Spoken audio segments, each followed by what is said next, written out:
I'm sorry. This seems to be working now. Let's try again one more time. I'm going to make sure I'll click over here and make sure that this is working.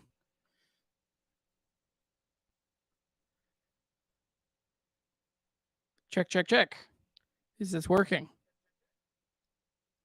Okay, it seems like we're back.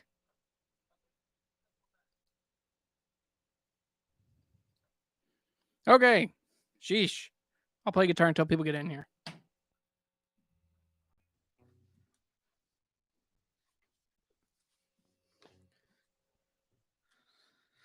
Okay. I'm sorry. Thank you for being patient.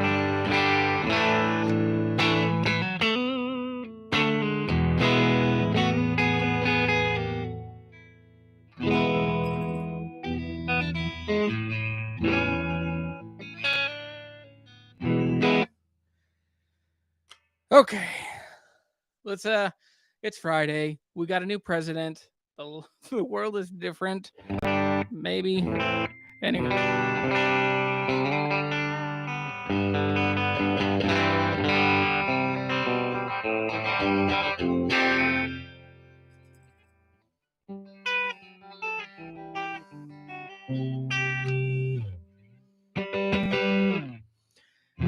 Okay.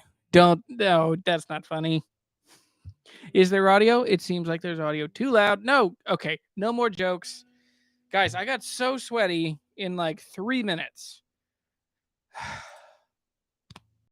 Man, yeah, I try to keep it very simple setup, but even then to go live is stressful because there's like a camera that runs on a battery and a computer and an interface and then USB-C to USB. There's a bunch of crap going on, fellas. So, anyway,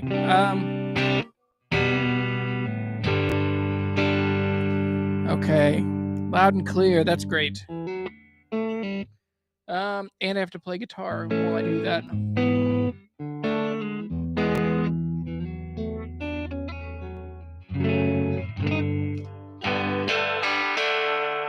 So it is officially time for me to get working on a new pedal board.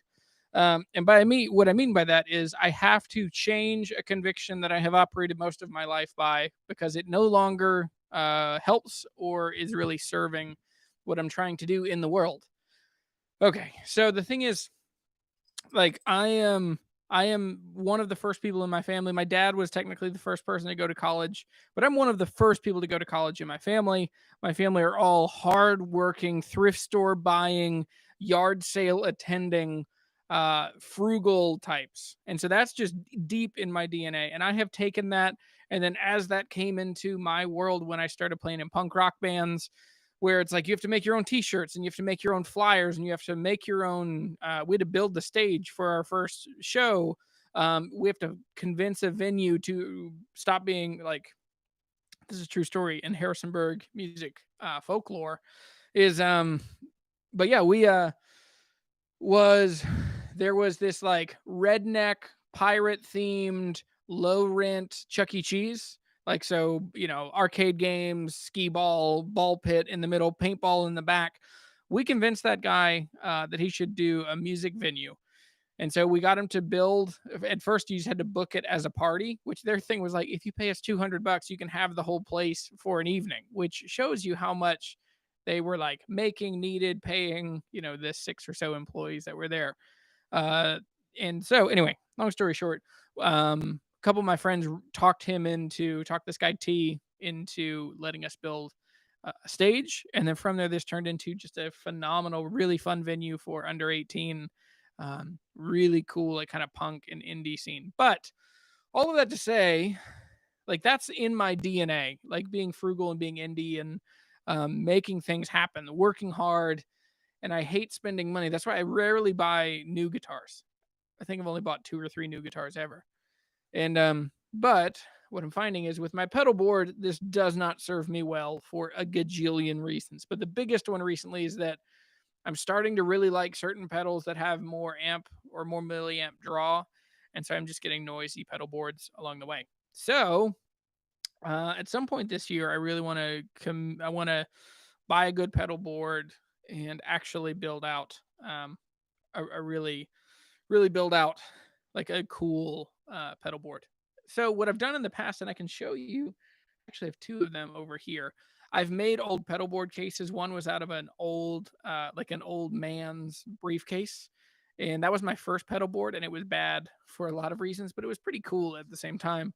So that one I built into the lid. There was like a power strip and then the power supply. And then as you opened it, everything like all the power cords then connected over the top of the case.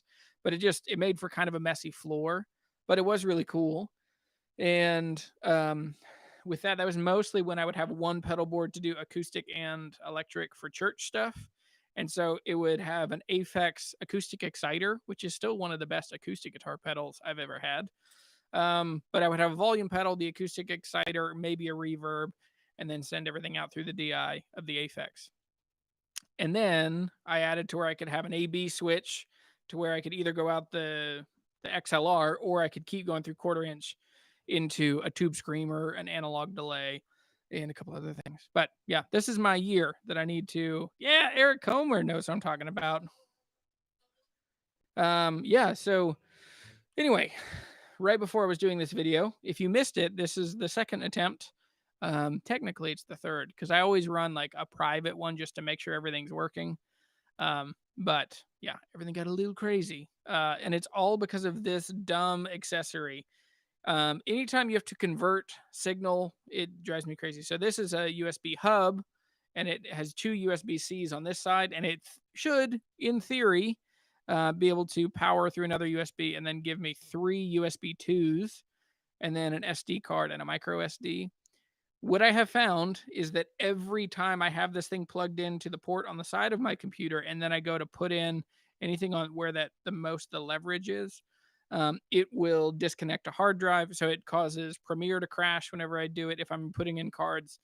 Anyway, this is not the right solution because these two pivot and they seem to drop out one or the other USB-Cs. Anyway, sorry. So basically what I did was I was trying to get everything going in the beginning of the video, bumped it, and I lost audio. So now I have 2 USB adapters going into USB-C on either side. So if I seem sweaty, it's because we had a false start. But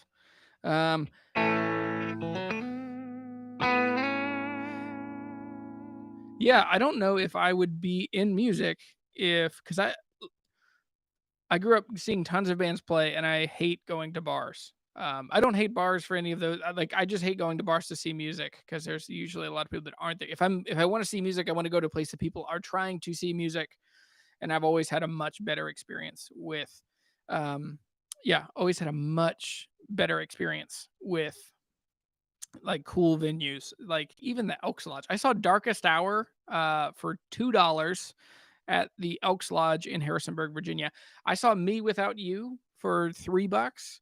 I saw Under Oath 1,000. I've seen Under Oath so many times at Mac Rock, which is a bigger music festival here.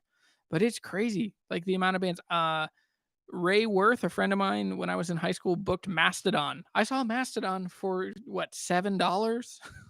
This is like a couple months before that, like the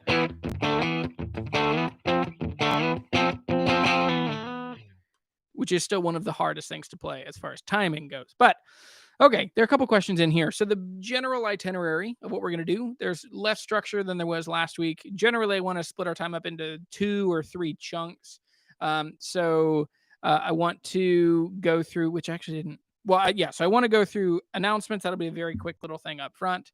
Then we'll do some questions from you guys. And then I wanted to, which I didn't actually find this thing. Anyway, there's less of an itinerary than I even thought when I started this sentence.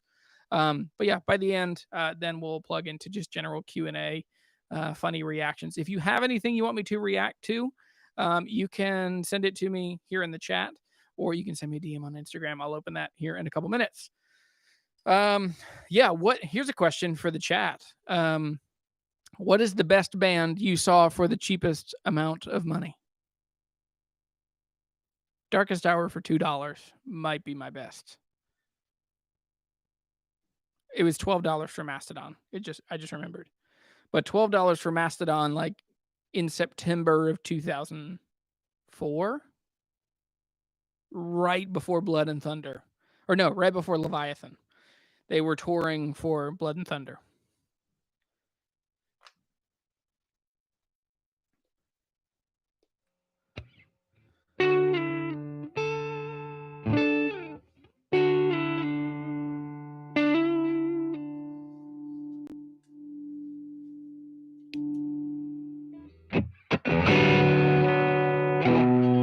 I'm all tangled up.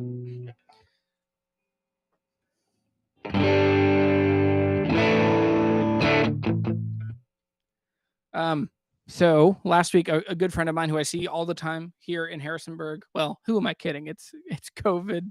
I see him occasionally at a distance. But one of the things he said, and he's been a good friend for a couple of years. And he told me that he'd never actually seen any of my. Well, he was wearing a Guitar Hunter T-shirt, and I was like, "Oh, that's cool. I'm glad you like the T-shirt." And he confessed, he was like, "I've never actually seen." He's like, "I've never actually seen any of your videos." It's like, "Oh, okay." And he got uncomfortable, which I'm sure he's gonna like. Well, who am I kidding? He's not gonna know that I tell this story, but he got real weird, and he said, "Please don't put me in the position of if you're bad at this thing, and that I then have to deal with it." So anyway, there's another guy that sent me some music today. It puts me in a weird spot of like when you get really descriptive about somebody's music. Anyway, that's not a nice thing to say. So, who saw what band for the lowest price? You saw The Who for $2.50 in 1969. That's amazing. Come out the gate swinging. Who else? James Brown for free. That's awesome. I love James Brown. I mean, he's a good one that you got to talk about, like the separation of like amazing artist, terrible person in real life. Sting for 10 in Costa Rica in a small gym. How cool is that? I actually really like Sting. My dad, like every car trip growing up, it was going to be, there's like kind of 3 different bands that it would be. Well, 4. It's not a band. There were 4 things that I would always listen to, and my brothers can attest on every family trip. It would be John Prine, it would be Jimmy Buffett, or it would be Sting. And then the 4th one is it would be the first You Might Be a Redneck record. Actually, it wasn't even a record. It was the cassette. So it's funny. Anyway, I love Sting. I have a lot of nostalgia tied to him. So one of the questions somebody asked was, what is this offset over here? So let me grab it and I'll talk about it because it's made by a dear friend and it really encapsulates so much of what my channel is about.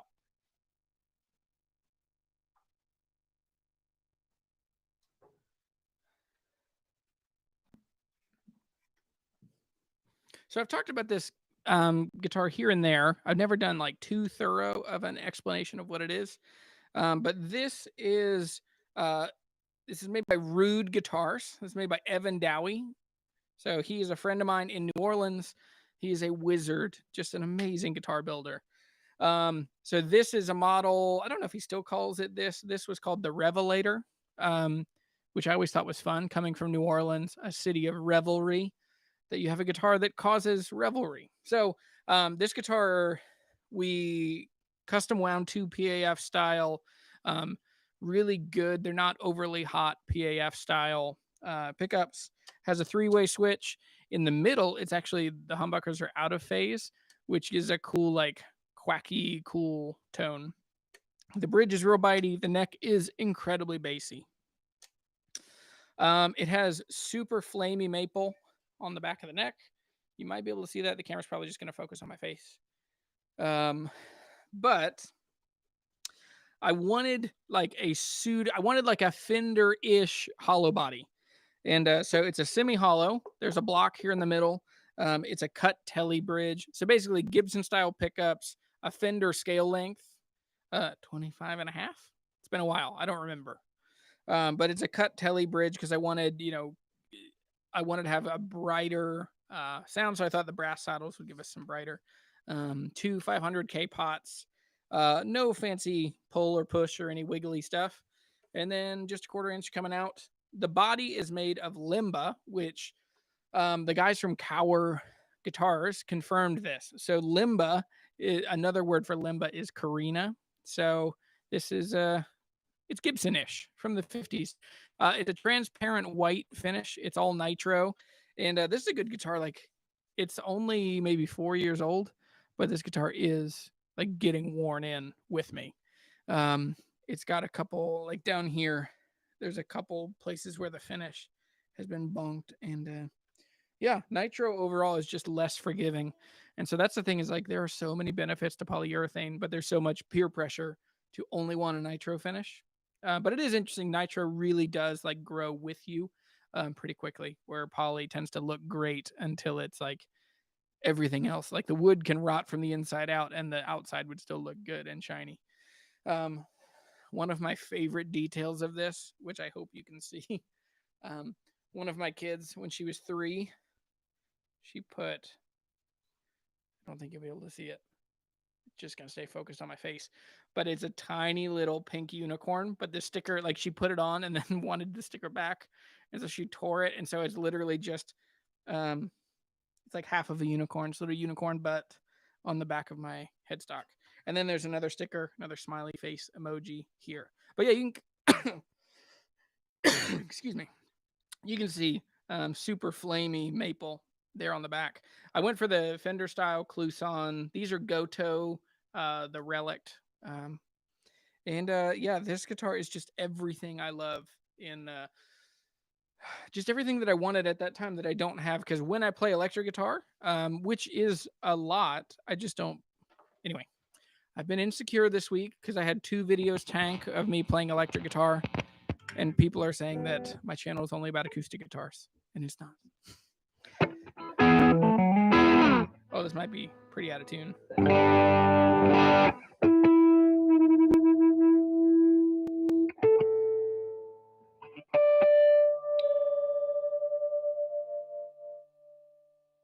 But yeah, I'll play this one a little bit.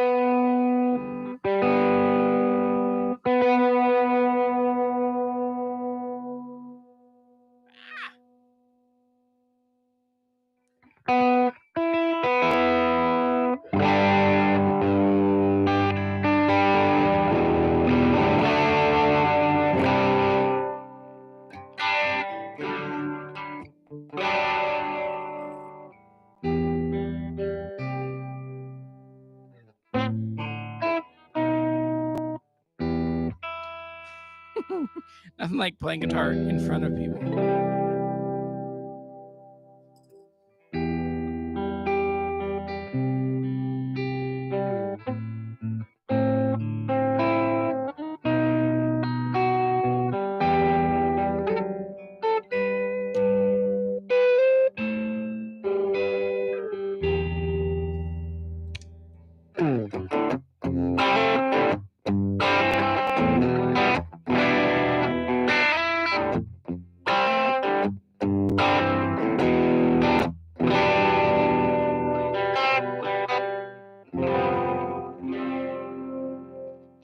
But this guitar is made by Evan, so Evin, and so the story goes that his dad named him Evan, Evin, like an Evan Rude motor, like an outboard, which is the most South Louisiana thing that you could be named after. It's like if your kid was named like Steel, but Stihl, like a chainsaw.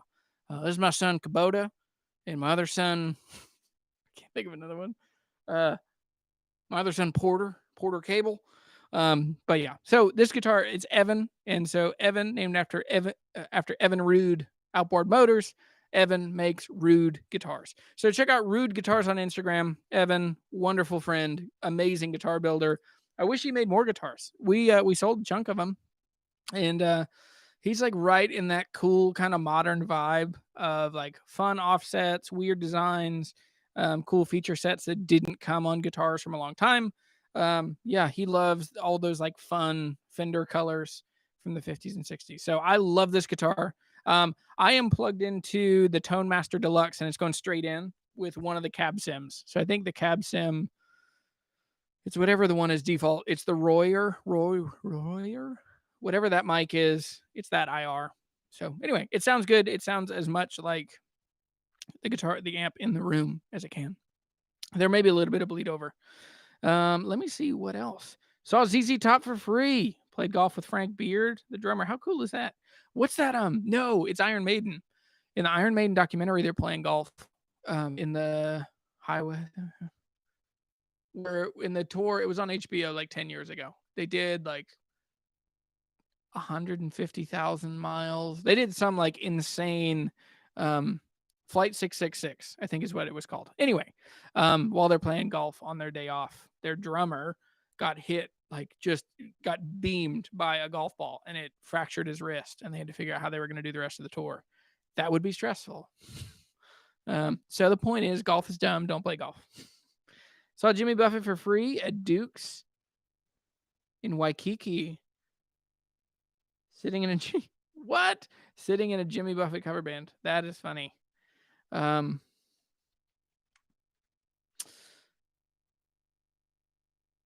Ooh, what is the coldest you'll play outside with a good guitar? That's a really good question. Below 60 degrees Fahrenheit.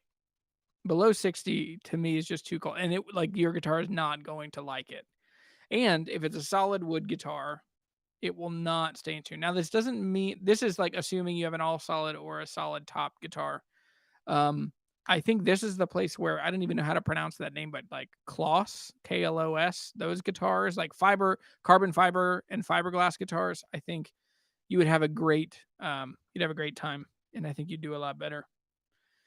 I've never used the Damp It humidifier, Adam, and so I always, even in Louisiana or even in Virginia now, I still have a problem with too much humidity. It's because now my guitars, a lot of them don't stay down here.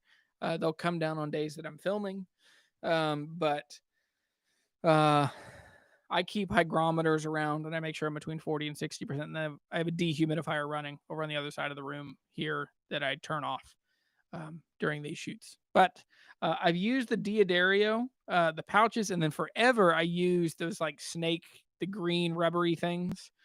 I use those when I lived in a house. If you live in a house with wood heating or forced air or like anything that's really dry, if you're going to get below, 40% humidity, you need to have something in there. Okay. What else was there?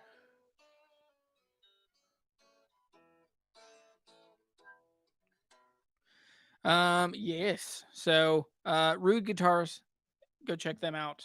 I love this guitar, and I wish Evan made more. So go tell him you want more. Go tell him you want more.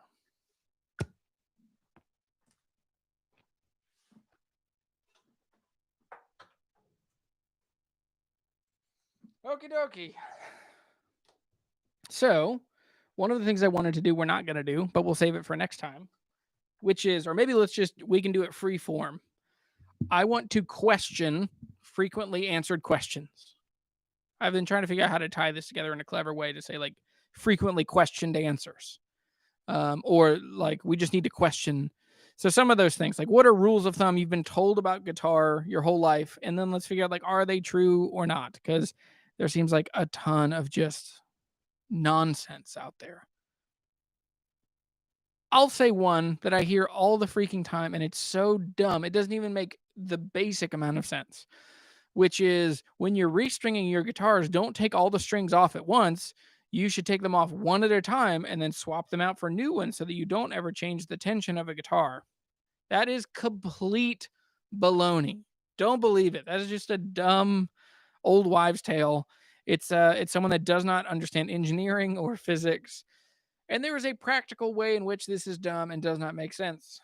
If that's true, how would you ever clean your fingerboard? How would you ever refret a guitar? How would you ever do most of the maintenance that guitars require? So whoever said that needs a poke in the eyeball. And maybe, no, don't do it. I was going to say maybe next time, poke somebody in the eyeball, but it's a bad idea. I'm feeling feisty. I'm going to need a drink of water. I'm going to have to run over here and get a LaCroix. It's the Kirkland LaCroix. We'll talk more about how they're the best choice.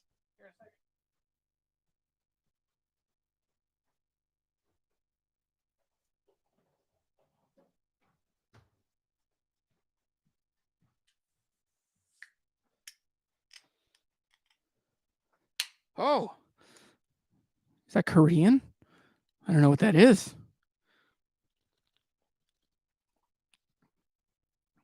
Okay, let me skim up again. Man, some of these are so cool. Eric saw POD for $5. The Unit of the Nation.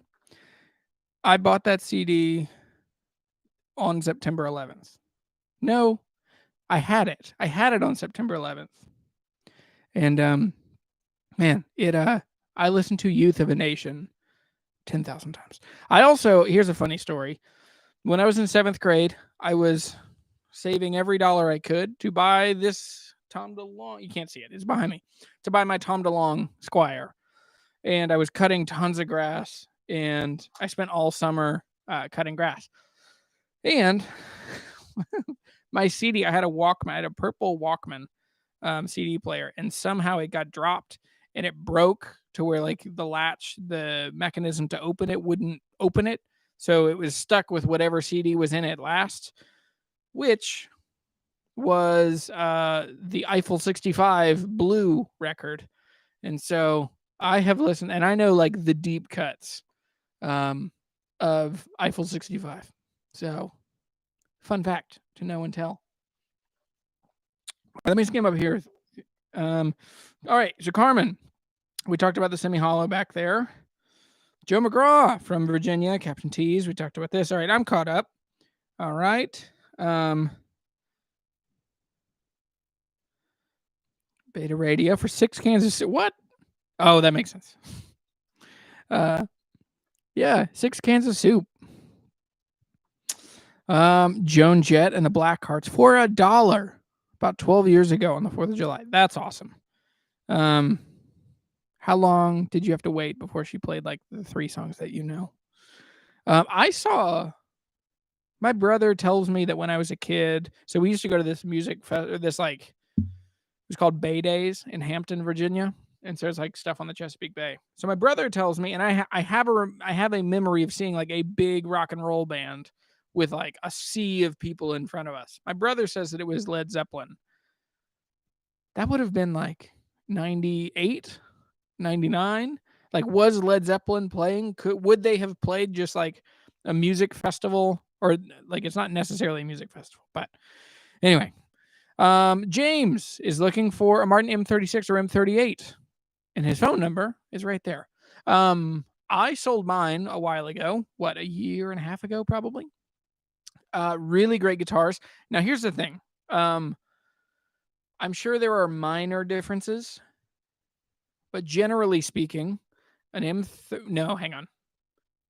Never mind. There's one giant difference, but I'll go through it. So, an M36 and an M38 are effectively very similar to a quad-aught, to a 4-aught, like 18 or 28, maybe 21. The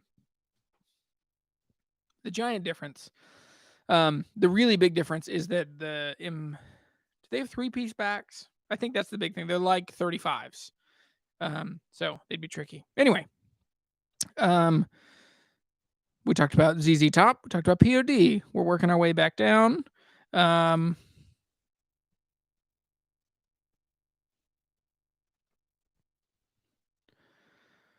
Okay.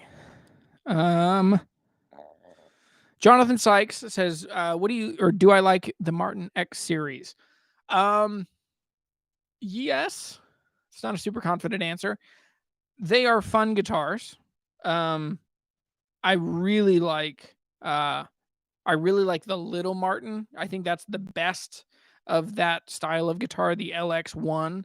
The LX itself is very cool with the laminate top. The good and bad parts. So the good part of these guitars is that they have that high pressure laminate, so it makes them really like indestructible. They're really resilient. They don't break. They're really good. The downside is, especially if you get the 1 suffix, which means they have a solid top. They don't do binding. Maybe some of them certainly have binding, but by and large, most of them don't have binding, and so that makes them very, very susceptible to bonks. Like if you're playing, if you hit a table, if you hit a doorway, if you bonk a mic stand, there is a really good chance that you can screw up your guitar. I've seen a lot of them get cracked right on the edges. I've also seen them come unglued, the top from the sides. And then I had an LX. No, I had an LXK.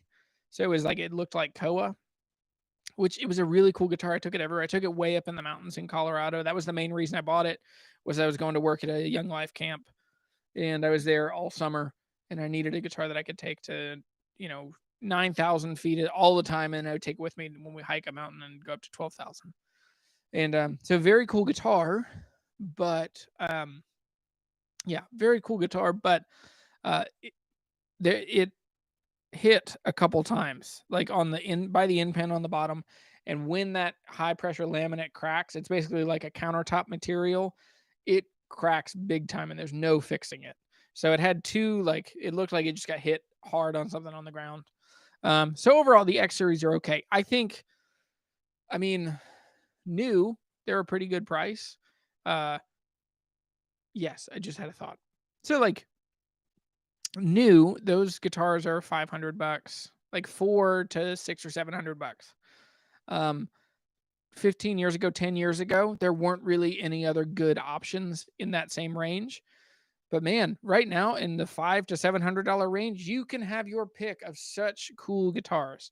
So new guitars in that you should totally know about, that like guitars in the same price as that are better than that, are like Eastman. So I have a let me grab it. So this is the Hudson. This is the top of the line for Orangewood. This has a torified top. This guitar sounds like a freaking cannon. I don't know how this is going to sound, but we'll try it.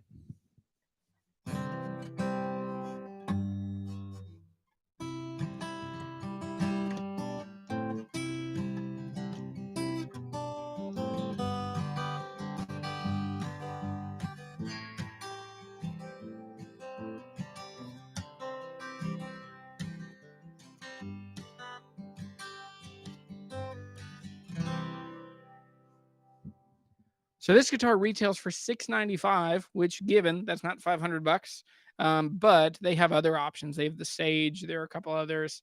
So this guitar is $695. It's a solid torified Sitka spruce top and then solid mahogany back and sides. It's not high pressure laminate. It's not like it's not the entry level of an expensive brand. And that's an interesting comparison. Like, this is the most expensive Orangewood being compared to the cheapest Martin, like the cheapest of an expensive brand. But yeah. I don't know if Evan, so the question is, does Rude have a website? I think Evan probably took his website down. It's Rude Guitars on Instagram, and he's on Facebook. And if you ask real nice, I'll just give you a cell phone number. I don't know if that's true. I may, or no, I won't. I might.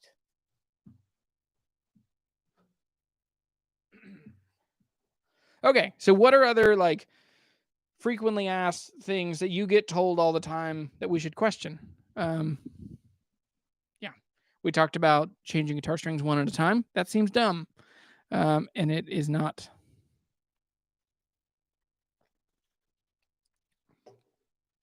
Recording King makes great guitars in that same price range. Yeah, the Martin X series. Honestly, I think Martin has lost touch with its. Like, Martin's always struggled with entry-level players. The best that they've done is the Road series in the 90s. So like the Martin DM, the DR2, the DR, all of those that were solid top and then laminate back and sides, they were all satin, but they were made in the US. They came with TKL cases. I mean, that's the thing, is most people that want a Martin want to have that same kind of experience, that like where they feel, I mean, that's the most powerful thing a brand can give you, is that they give you a new identity. You believe new things about yourself. You see yourself in a new light. And it is so powerfully true with Martin guitars. Like, when you stand in front of a group of people with a Martin logo in front of you or a Gibson logo in front of you, those are the two that are really powerful. because people that don't even know guitars know that means that you're really taking yourself seriously. Yeah. Practicing scales and boring things to be a better player. That is, yeah. Ah, man. Here's another one. I think practice. The idea that you need to practice guitar is definitely true, but I would say, and Tony gets this so dead on, Tony Policastro with his channel and the Acoustic Challenge, is that practice sucks. Maybe Tony doesn't say that, but his whole thing is that guitar playing, you do it because it's fun. Like, don't forget, it is fun. And so for me, a lot of times when it's like, you need to run through these scales 35 times a day, you need to make sure you're doing the 4-fret spread, I would say find musicians who play that way and push you to do that. The bigger thing is you always need to be learning. And yeah, most people plateau, and that's why you're like, well, if only you had technical experience, only if you played these scales, then you would get out of this rut. I think that's baloney.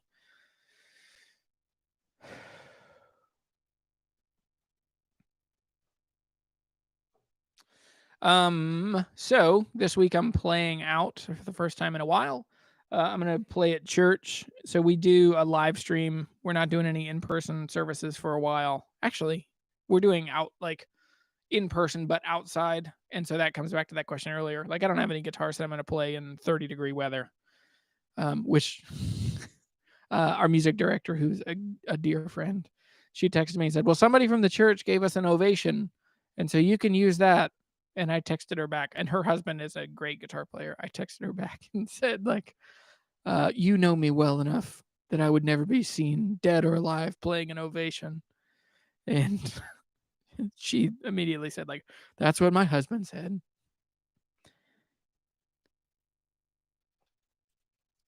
Looking to spend $500 to $900. Looking to spend $500 to $900, a couple $100 more for a Martin, let's say $850, worth it. Which Martins are selling used for $850? I personally would not waste my time with the D10s, the D12s. The 13s are a different thing. They're like the weird, like the super performance oriented, kind of like trying to be Taylor or trying to be this new innovative kind of thing. I also would avoid all of the GCPA, the grand performing, basically like Gibson-ish style Martins. So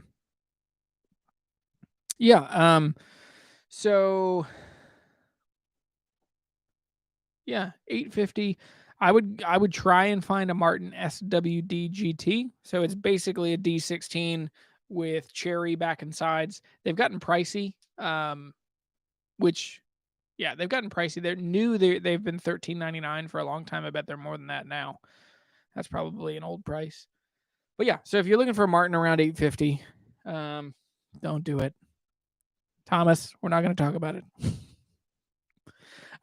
If I'm looking for a Martin around $850, I'm going to look local. I'm going to look for somebody that doesn't want to ship it and will probably take a lower price. I would look for a D15. Oh, you can easily find an old D15, like before the D15M. You can find just a D15. You can probably find a D16. You can probably find a D16 in that same price range. Those would be killer guitars, and they're all solid. So with Martin, there are a few exceptions to this rule, but by and large, when they have a two-digit, that means that they're all solid. But I don't know if that's true anymore. Are the 10s all solid? 12s, 13s? I don't think the 13s are all solid back and sides. I think they're laminate. Thomas says, Ovations have a great plugged-in sound. I have an old Legend. It's not a Martin, but back in the day, it was the best plugged-in sound. That's true. I mean, you look at like, what's that? Heart. They're, they've got some awesome acoustic guitar tones, and they were using like effectively what K&K is doing now. So, I mean, it is a really good, yeah, I agree with that. I just don't like the bowl. as a man with a belly, the bowl always just like rolls out. Like it's just not a comfortable guitar for me. I always feel like I'm playing like this. So,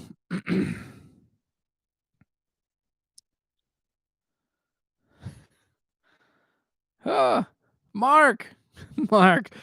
Oh man, what an Ovation acoustic bass. Yes. Sorry, Mark. That was a bad choice. Oh yes, Cranky Frankie plays a like a Jackson USA soloist. Those are incredible. A friend of mine when I was in high school, he was in a bunch of bands. He had a soloist, and his was so cool. That super smooth contour on the back of the neck, the neck through was amazing. Yeah, it's a Martin Special Dreadnought Cutaway 11E Road Series, originally $9.99. You can get it for $8.50, only 15% off for being used. I wouldn't do that. Yeah, that seems high. I've never. Did you say you're buying that from Guitar Center? Who are you buying that from? I have never spent a penny with Guitar Center. Not out of any real deep ethical. I mean, mostly some, but I've mostly just never lived around Guitar Centers. But to me, in most of my experience, the guys and gals that work at Guitar Center are buffoons and know nothing. I always feel, and it's funny and like kind of egotistical, but I always feel like Ron Swanson when he walks into Home Depot, and he's just someone's like, "Excuse me, can I help you?" And he says, "I know more than you." That's how I always feel, and I'm like, "Out of my way!" And I'm going to the back room. Yes, man, for those shreddy, I had a Kirk Hammett KH1000. It was black, like most Kirk Hammetts. It was black locking trim. This one had a Kaler, not a Floyd Rose. And it was very cool. I played that in a band called the Obelisk, and it was just super shreddy and fun. And man, and I had a white snakeskin strap, and I used Schaller strap locks on that. That was a very cool guitar. Yes. Okay.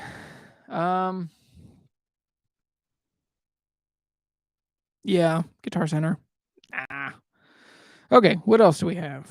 Paulina, what do I think of the D15? I love the D15. That was my first Martin that I owned. I owned a 2002, a new D15. They're really fun guitars. They are so bassy. So keeping that in mind, you always have to play a really bright sounding string. So like Elixir 8020s sound great on a D15. Sometimes they're a little hard to play. You have to keep the action down. But the D15s are great. D15 M's are also really good, but they're quite expensive. The original D15s were also in that like the nerdy, like dorky data that Cookout with New Balance style, and they had these like big stickers in the back, and their logos were kind of the gold foil logos, so they're just a little dorky. But you should be able to get those. Like I found one locally for $600 recently. I passed on it because it was the same week that I bought the D41. But yeah, you can find those out there. They're definitely fun and cool. Was looking at blah blah blah. Bought a CD140. Oh, I love the CD140s. Those are really. I have a video like 2 years ago where I talk about what's the best acoustic guitar for a beginner, and I say it's the CD140, and I buy it from a shop in Charlottesville, Virginia. That's like one of the first videos I filmed when we first moved back to the Valley, so it's really fun. Great guitars, and they're so affordable. So those are great. You're about to purchase a Loudon. Yes, a Loudon 022. I love Loudons. They're wonderful, wonderful guitars. I saw that Grun is now officially a Loudon dealer, which that's really fun. Loudons are wonderful, and they're just so well made. Now, I wish that they were gloss finish. Maybe some are gloss finish, but overall, most of them are satin finish. I wish that they had gloss finishes. Maybe the 022s do, and I just don't know. How much did I pay for my Huss and Dalton TDM, and how do you find their Road series and they're rare to see used? Okay, Thomas. I paid $2,000 for my Huss and Dalton TDM, And since people saw that video and other people who are selling TDMs, they have all gone up really high. Like the cheapest one I've seen recently was like $32.99 for a TDM. My bad. Sorry. Yeah, my bad on I don't know how much I affected, but they're such a small company, and there are it's like me and Jesse from Artisan Guitars are the main people like hyping up Huss and Dalton, saying that they're wonderful. But that's where I was going with. I got started on a segue earlier and I didn't finish it, but now we'll finish it. So I paid $2,000 for that Huss and Dalton TDM. I put an LR Bags Lyric in it, and over the last couple weeks I've been playing it, but I've been playing it into back here. You can't see it, but I have a Fender, one of the new acoustic effects, like their big acoustic amp, and that pickup into this amp just sounds very honky. And like what I mean by honky is that it's like a honk, honk, honk, honk, honk. Like it sounds like a microphone that's too loud in a room too small. And so it just sounds weird. It has this like weird shimmery high. I don't know how to explain it, but it's very honky. And so I was kind of like, oh man, maybe I don't like this pickup. Maybe that was the wrong pickup for this guitar. I played it last night at church in a rehearsal, and I played it through not a giant sound system, but big enough. And it sounds freaking awesome. Just sounds so good. Sounds like a good condenser sitting in front of the guitar, which is what it should be. So very excited for that. Now, what was the second question? Did you find that? How did I find it? How did I find it? Or was that the Road series? No, those are two. I've owned two Huss and Daltons last year. One was the TDM. The other one I found a Road series OMR, the Roamer. And the Road series I sold to a guy in Lynchburg, Virginia. And that was a very different guitar. So that was an OM style East Indian Rosewood back inside, Sitka spruce top. So Kimberly Dalton, she explained why and how they made the Road series. And so the thing with the Road series was they made it in 2008 and 2009. It was the guitar to save them, to keep them from going under in the financial crisis of 2008. And so what they did was they were able to make guitars basically at cost. But what's amazing is that guitar, they sold a bunch of them. They didn't really make any money on any of them, but they were able to keep full payroll. They didn't have to lay anybody off. They didn't have to do anything. The main thing that they did with those, and the main difference in price and why they're a little more affordable, is that they're satin back and sides. And she said that saved almost $1,000 off of retail price, because the way they do their finishes is by hand. And so it's just such a time intensive part of it. So they just changed the way that they were doing finish work. And so, yeah, those, the Road series, if you can find them, there was one close to me. I didn't buy it, but there was a Road series TDM that was just way too similar to what I have. And I didn't, anyway, it was for sale locally. A couple people sent it to me. Very cool guitars. All right. So at some point I have to get to my, all right, I'm going to skim through here and do one or two more. We started 10 minutes late, so we've got a little bit of time if we're going to do an hour. And also, I know you guys may or may not be in a rush. But this is a fun way to spend a Friday afternoon. ID guy says, "Hey, Jeremy, do you still miss the D28 reimagined you had a few years ago? Found your channel because of that guitar and scored one of them at the end of last year. They are such a dream." You are completely right. They're astounding. They're wonderful, wonderful guitars. If somebody's trying to buy a D18 right now, I would say check out the reimagined. Like, get one since 18 was when they reimagined those. It's the same thing. Like, if you're looking for an 18, get an 18 from 2012 on. If you can find one under $2,000, they've both gone up a bunch. I've had a couple 18s for like $1,400-$1,500 that now you cannot get them under $2,000. And then the 28s, I got that one for $1,900. So do I miss it? I really do miss it. But we bought that one at a time where I have a wife. I have 3 kids. I cover the mortgage. My wife stays home with our kids. And so that guitar came from, I was working as a marketing director at that point, and I wasn't making enough money. And that guitar was bought out of savings. it was just not the right time. We couldn't keep it, so I had to like make some money on it. And so my strategy from the beginning was I can buy this right, I can make some videos on it, I can put a pickup in it, and then I can find somebody to buy it. It ended up going to one of my first YouTube subscribers, who's a pastor in Malaysia. And so it ended up getting shipped to like California to somebody who was flying from Malaysia to go with him. So anyway, it worked out. It worked out really well. Have you ever come across the J200 Parlor? I haven't. I've seen tons of J200s. I tried to buy. There was a J200 that I was driving to pick it up with cash in my pocket, and the guy bailed, which is fine. He figured out what it was. Not that I wasn't forthcoming, but I said, basically I could have gotten a J200 from 2005 for $1,400. And he looked up just the basic Google of what is this, and saw that they were $2,500 to $3,000. Those are cool guitars. Blake asked if I have any experience with old mandolins. I do. I love mandolins. I know a good bit about old mandolins. I just don't buy many of them. Picked up a 49 A40 a couple weeks ago. A40s, super cool mandolins. They're not worth that much money. A style is not that big in bluegrass, and so usually the people with the deepest pockets for mandolins are bluegrass players. But very cool. Yeah. Oh, Noah, you got to play Husson Dalton number 12, 32. That's awesome. That's low. Mine's upstairs. Mine's high. Mine's like 4,000 something. It is amazing if you call Husson Dalton. If you talk to Kimberly, she can pull up, like, they have so much data. They can tell you what spec it was, where the wood came from that's in your guitar, what dealer it went to, probably who bought it, what the story is, what kind of music they played it. Anyway.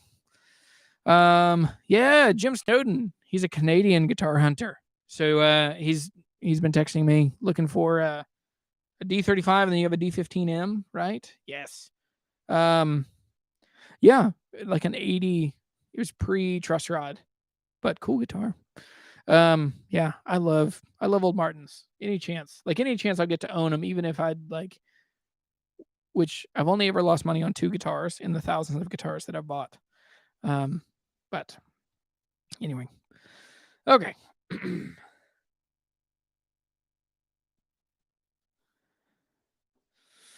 Let's see. Have I ever played a Bose guitar? I've not.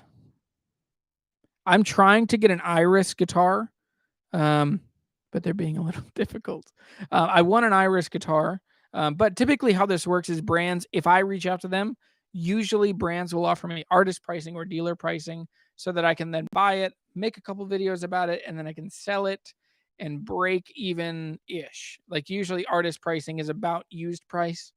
And so that's what I've wanted to do with Iris. But I get it. They're selling a ton of guitars right now. There are more guitar players joining the world of guitar playing, like the ranks of guitar players now than ever before. So I totally get that. But I would love to get an Iris. Go check them out. Leo Kotke. I don't know what we're talking about. Okay. Keep spreading the good word. Thanks, man. Love what you do with your page. Everett. Oh, 018s are fun. They're tiny. They're tricky.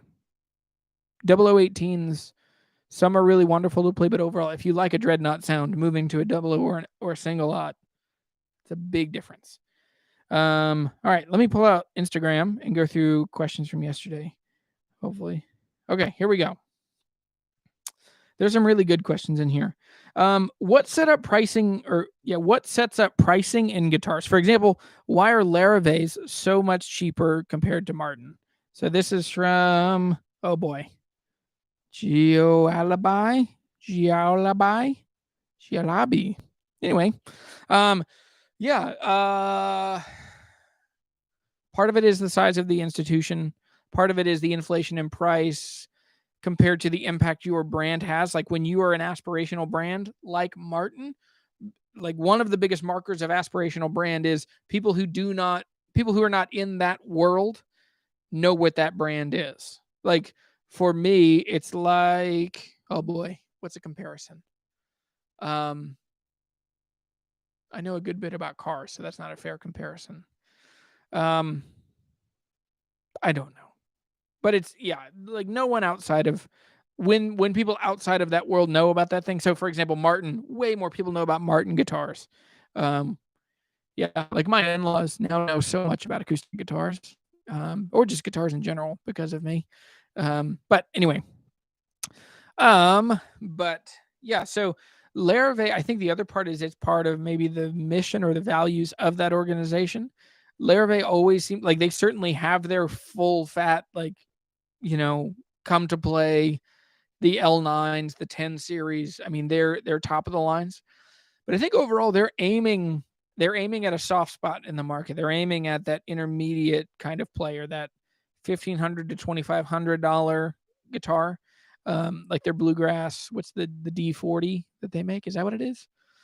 But yeah, I don't have a total answer, but I think Larrivee's, like, their brand and their ethics aim at a little different. Yeah. Paul, I saw this a minute ago. I'll answer this real quick. Have you played an Eastman? I've played a handful of Eastmans. I really like them. Same thing. I've reached out to them. I'm trying to get some for a demo. And like Sweetwater doesn't sell them, so normally Sweetwater could send me one. But I don't have one. If somebody's really looking to buy one, I might just buy one and then, pull the Trogley and then just make a video about it and then sell it afterwards. Seems like they're really good guitars. I know like Bo Ailman really loves his. The E20 is the one that I keep hearing about, the E10 and the E20.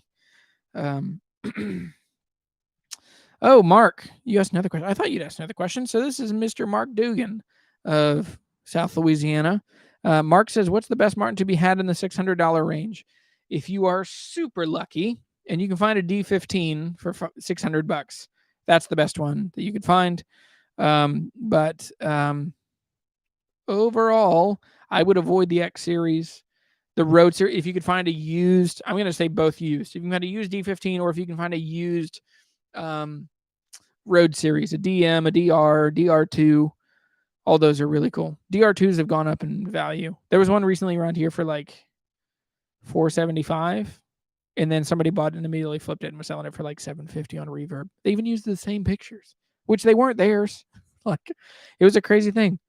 They took the pictures from when they bought it from someone else's cell phone camera pictures, and put those pictures on Reverb, which is pretty insulting. What are my favorite vintage acoustic models? The Southern Jumbo and the Country and Western. The J185. All of those are. What's that? What's the one? What's the one that John Schultz with True Vintage Guitar just had? It's looks like an LG2, but it has the Florentine cutaway. I can't remember the name of that one, but I think those are amazing. Oh, I've had a bug hanging this whole time. Good. Glad. Thanks. Excited. What's my favorite bass? I freaking love jazz basses. I've won a jazz bass. I really love just the aesthetic of jazz bass pickups. I'd love like a white one or Daphne blue. Yeah, they're very cool. I don't really like matching headstocks, so I would stay away from a matching headstock. What other basses? The Gibson Grabbers are just preposterous. When I saw Converge, that's another band coming full circle. I saw Converge for not much, less than $10, when they were touring Jane Doe, and their bass player played a Grabber or a Ripper. I forget what it was, but it was one of those, like, looks like a Gibson or looks like a PVT 60. Was that T40? What was the bass? Yeah, a 40, because it's 4 strings and the 60 was 6 strings. When are you releasing the EP? So this is Austin. Austin asked me, Austin had me sing a Tyler Childers song the other day. He asked when I'm going to release an EP, and it's coming. I really love, it's not coming quickly, but it is coming. I want to make a video about this. So, like, there are 2 components that complicate this. So, I try to hold myself in a pretty like normal regard, like because my default is to be really insecure and say that I don't have much meaningful stuff to say and I don't have much of an impact to make in the world. I think on the backside, anyway, there are a gajillion musician YouTube channels and YouTube and Instagram people that are amazing singer songwriters, amazing artists. And so that's just, it's part, like I try to really integrate that into my message, but overall, my overall message is make friends, own cool guitars. And then along the way, like I'm recording music and stuff. But anyway, the other one is really having to deal with insecurity. I love singing. I've always loved singing, but it is one of my deepest insecurities. And there was a moment that there was one thing that happened, and it was a guy, which I haven't told this story publicly because I think his brother watches this channel, so I won't say the name. But we were at a men's choir, and we were at a national men's choir that we'd all auditioned for. We'd all made it in, so clearly I could sing. And we're singing stuff this is a dorky story, okay? But we're like coming from a day of singing and like working on stuff, and then we're singing stuff on the way to go to like a concert, an a cappella concert. It was the early 2000s. It was Fast and Loose in Charlotte, North Carolina. And but so we're walking through the lobby and we're singing, and one of these guys who is just kind of a dick turns to me and he's like, "Shep, were you really singing?" And it just hit me in the deepest, most vulnerable part of who I was. So it's really messed with me for a long time. I've been really insecure about my singing. All of that to say, I still have been writing music for the last 15 years. I have a big chunk of music that I would love to record. So it's time. It's time to record some music. A couple questions in here. Thoughts on the D1? Amazing guitar. Can't go wrong with the Collings. They have not made a loser. Collings is great. They're expensive. There's a great Facebook group that like you can join, and there's lots of people that are kind of buying and selling. What am I thinking of doing at 20,000 subs? It is coming up. I want to do a giveaway of some sort. So maybe I'll see who I can reach out to and what I can give away. Maybe that's what I could do for Eastman. Get Eastman to give some guitars away when we hit 20K. I would love it. It is my goal. I want my channel to be at 100,000 by the end of the year. It feels tacky to talk about numbers and where I want to be, but at the same time, I think that there are tons of people who would benefit from learning about guitar hunting. So, yeah. Taylor versus Martin. It's coming. It's so tricky to get the right. I'm not a guitar shop. And so people will like give me guitars. They want me to compare things, but I don't have like apples to apples comparisons. So I've one of the angles I've come at before is like the philosophical difference of Taylor versus Martin. It's one of my best performing videos, and it's literally me just sitting like, Martin is like this, Taylor is like this, and it has 150 couple thousand views. There's a Taylor I'm trying to buy here in town. It's a 90s 4 series, it's a 412. That's very cool. So I'm trying to buy that. But anyway, let me run through a couple more questions. Oh, this is such a good question. This is my friend Wes. So Wes says, what other items have you tried to buy using your Guitar Hunter flip skills? I use the hustle in every regard of my life. Like I buy and sell guitars, but the other thing is cars. I buy and sell a lot of cars, and I'm one of the few people that ever makes money on used cars. I bought a chunk of money, or I've like one of our best buys right now. We have a 2001 Excursion that I found. I found this Excursion in 2014 or so. It's a 2001. It had 38,000 miles on it, and I found it for. He was asking $8,000. I paid $7,300. Kelly Blue Book on it was $11,500, and so it was like this like ridiculously nice giant truck. And he said no one had ever sat in the second or third seat. And so that's been our like ride or die family vehicle for years. And it was such a good buy. It's still, the Blue Book is now higher. It's now $12,000 on the Blue Book on that. I use my hustle a lot in negotiating. Cameras, that's my new thing. I have a video coming out next week on all my camera gear. It's what's in my camera bag 2021. And I talk a lot about vintage lenses. I've gotten totally hooked on old camera lenses, and it's a different, like, so the video will be a kind of a shift from what we've done. I also would love to get into watches. That's my next thing I really want to get into. But yeah, there's a pretty realistic chance that at some point I'll get my auto dealer's license so I can start going to auctions and I can buy and sell cars. Yeah, Paul, you're right, man. Iris guitars are super cool. J35s, those are fun. They're really fun guitars. Yeah, can't lose. I mean, they're a modern Gibson, so make sure you play it before you buy them. But overall, I think they're cool. That's funny. Here's another question about Larrivee. Why is Larrivee so much more affordable?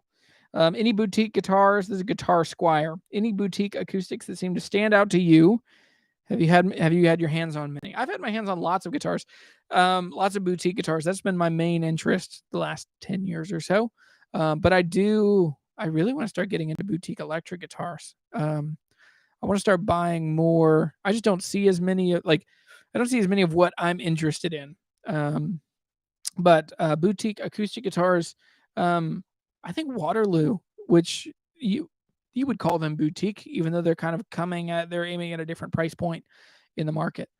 But I will say my favorite boutique acoustic guitars, obviously Husson Dalton, easy. Anybody that knows me is going to know that one. But behind that, I think Santa Cruz, I think the pre-war OM is probably the best modern acoustic guitar. If you're looking for like vibey, cool, you kind of like Clapton, you kind of like Norman Blake, or like old fingerstyle-y stuff, that guitar is just amazing. I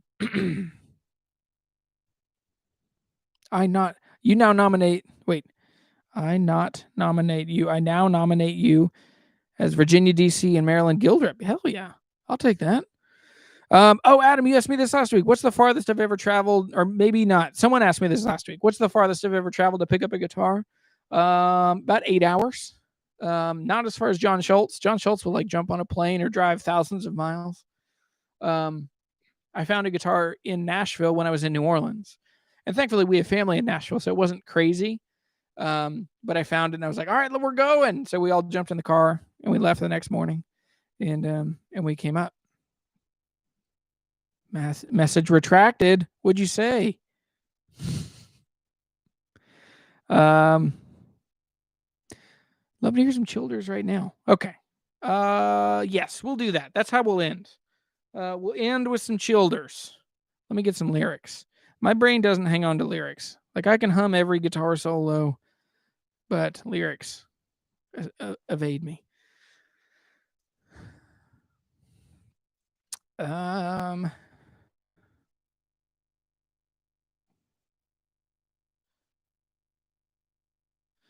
Notes on the grindstone. So the grindstone is that might be a little too much for today. I'll do the same one I did the other day. We'll do Follow You to Virgie.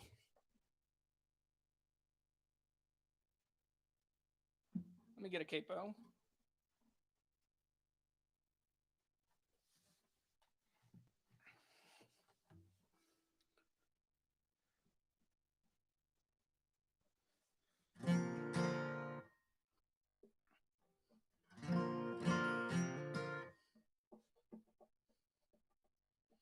Yeah, I don't know if you've ever seen one of these capos, but it is the worst. It's a Planet Waves. It's just a rare design, but it doesn't do great. It's like on each guitar you have to kind of get it going. All right, I'm gonna back this off so you can hear both, and I'll sing loud. Are we good? Okay, so we'll do this, and then I'll do final announcements.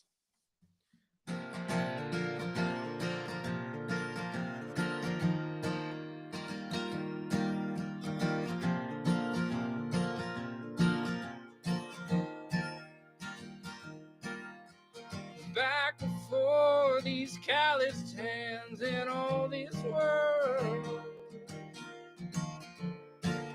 you sit up at the flag, acting like we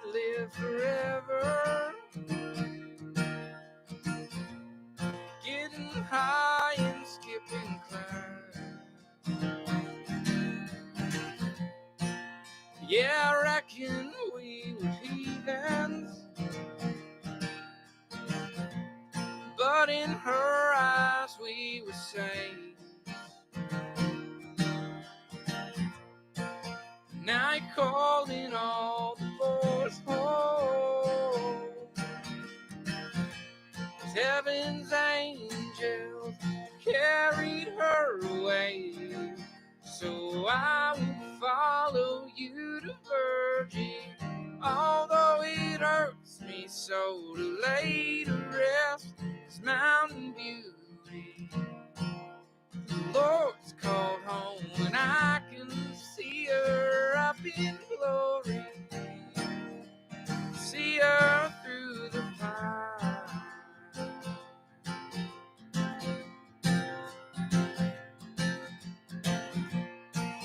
Back when all us boys were trying to make sense of all these strings, I can hear her in the corner singing along to all our crazy dreams. So I will follow you to Virgin, although it hurts me so to lay to rest this mountain beauty. Lord's called home and I can see her up in glory, see her through the fire, saying, boys, be good.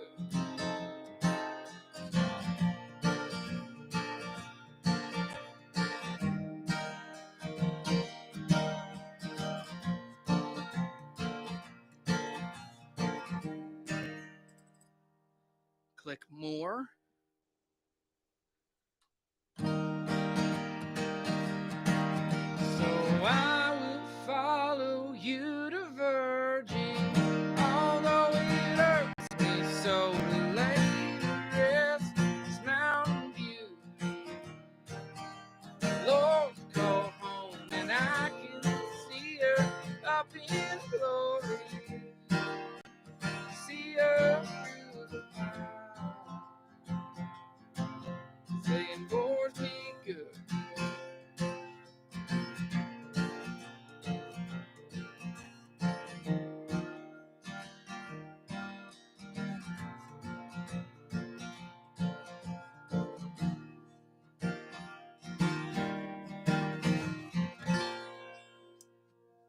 That's Follow You to Virgie by Tyler Childers.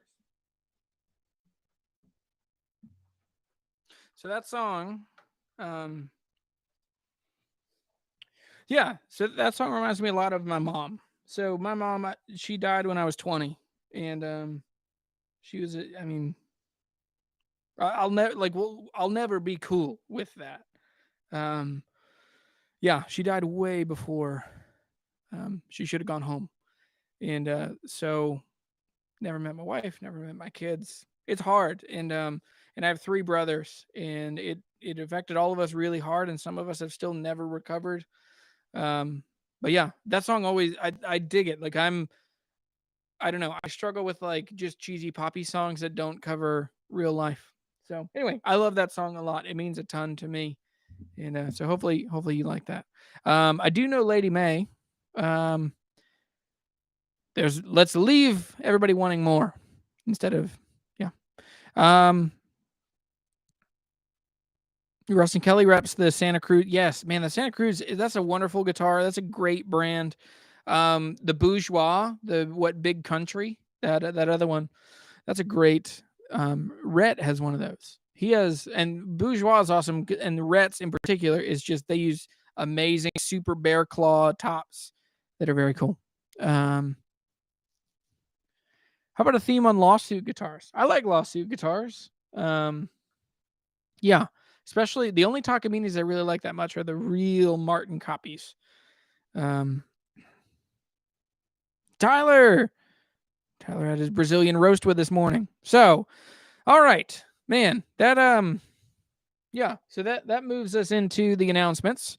So YouTube is the way I take care of my family. If you want to help make sure that these things keep happening, and listen, we do not live an extravagant life. Like, I'm literally straddling a space heater because I make videos in my basement, and we are just making life work for us right now. If you want to support the channel, the best way to do that is to check out jeremytheguitarhunter.com/shop. The Brazilian Roastwood, the coffee from Broad Porch Coffee, is so good. I literally drank it. Like, here's my cup from earlier. It is so good. I love it. It's one of my favorite things. It gets to support a local business here in town and also get to give you guys really cool coffee. So go buy those. I dropped the price a little bit because it felt too expensive. I don't know who else does that, but for me, so $17 and then $3 shipping, and I'll write you a note and I'll get it shipped to you. I also got cool mailers coming. There are also t-shirts in the store. You can buy the buyer's guide. You can also, if you want, one of the things, you can send me a message through my website. If you want help finding the right guitar for you, we can find time together. I'm starting to take, just appointments where you'll get 30 minutes with me. We'll get to talk guitars. I'll give you some advice, and I'll aim you towards friends and trusted guitar dealers around the world. So anyway, yeah, I'm very thankful for all of you. Thanks for watching these videos. It's really fun. And I don't take it lightly that y'all take your time to do this. So we went long, hour and 15 minutes. Sorry for the mix up in the beginning. I'm going to play a little bit of electric guitar on our way out and have fun and have a good weekend. Go to the store, go buy some stuff. If you want to support the channel, become a patron. Thanks so much to my patrons. This video is brought to you by Andy, Gary, Adam.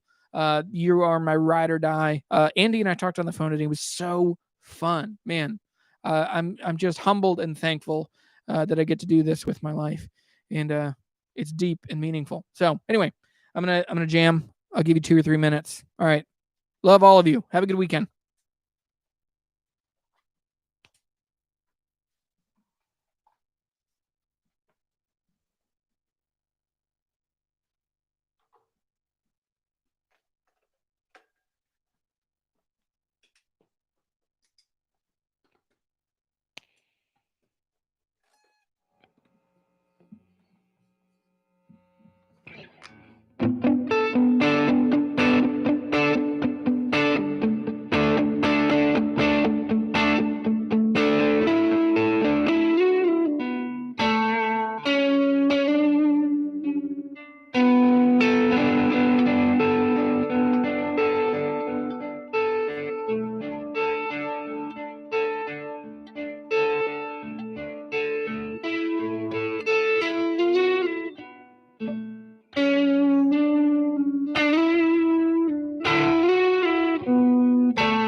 Thanks,